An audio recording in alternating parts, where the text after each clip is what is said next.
నిజామాబాద్ జిల్లా బోధన్ పట్టణంలో బుధవారం సాయంత్రం 4:30 గంటల సమయంలో సంచలనం కలిగించిన ఘటన చోటు చేసుకుంది. మెదక్ జిల్లాకు చెందిన కొందరు వ్యక్తులు ట్రాన్స్జెండర్ వేషంలో ఆటోలో వచ్చి బోధన్లోని క్రిసెంట్ స్కూల్ వద్ద స్కూల్ యాజమాన్యాన్ని డబ్బులు ఇవ్వాలని బలవంతంగా డిమాండ్ చేశారు. డబ్బులు ఇవ్వకపోతే స్కూల్ నుంచి వెళ్లిపోవాలని హెచ్చరిస్తూ ప్రిన్సిపల్ మీర్ జావేద్ అలీని బెదిరించారు. ఈ పరిణామాల నేపథ్యంలో స్కూల్ ప్రిన్సిపల్ పోలీసులను ఆశ్రయించగా పట్టణ SHO వెంకటనారాయణ ఫిర్యాదు ఆధారంగా కేసు నమోదు చేసి విచారణ ప్రారంభించారు. బోధన్ పరిధిలోని ఇతర పాఠశాలలు కళాశాలల వద్ద ఇదే విధంగా డబ్బులు వసూలు చేసినట్టు సమాచారం అందిందని తెలిపారు. దర్యాప్తు అనంతరం నిందితులపై కేసు నమోదు చేసి వారిని రిమాండ్కు తరలించినట్టు SHO పేర్కొన్నారు. ఇదే సందర్భంగా ప్రజలకు సూచిస్తూ ఎవరైనా ట్రాన్స్జెండర్స్ వేషధారణలో ఇలా నకిలీ ప్రయత్నాలకు పాల్పడితే లేదా పబ్లిక్ ప్రదేశాల్లో న్యూసెన్స్ లేదా మాదక ద్రవ్యాలు విక్రయిస్తే తక్షణమే డయల్ 100 ద్వారా లేదా సమీప పోలీస్ స్టేషన్లో సంప్రదించాలని, అటువంటి చర్యలకు పాల్పడిన వారిపై కఠిన చర్యలు తప్పవని హెచ్చరించారు.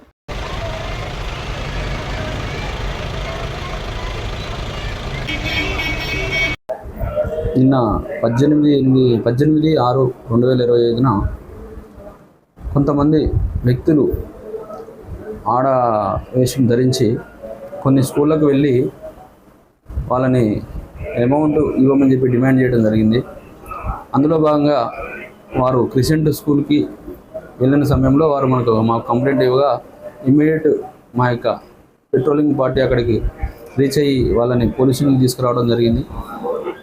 అదేవిధంగా వారు విజయసాయి స్కూల్కు ఇంకో బోధన్ పట్టణంలో కొన్ని స్కూళ్ళకు కూడా పోయి ఇదే విధంగా డిమాండ్ చేయడం జరిగింది.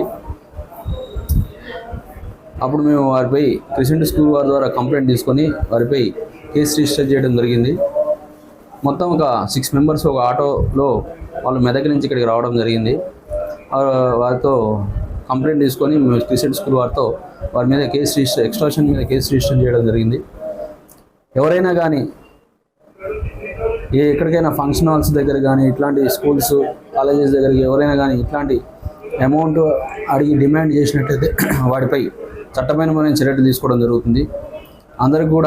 ప్రజలందరికీ కూడా మా బోధన పట్టణ పోలీసు వారు కోరింది ఏమనగా ఇట్లాంటి ఇష్యూస్ ఇక్కడ మీ దృష్టికి వచ్చినట్లయితే ఇమ్మీడియట్ మాకు సహకరించి మాకు ఇన్ఫర్మేషన్ ఇవ్వాల్సిందిగా కోరుచున్నాము. వారిపై మేము చట్టపరమైనటువంటి చర్యలు తీసుకోవడం జరుగుతుంది.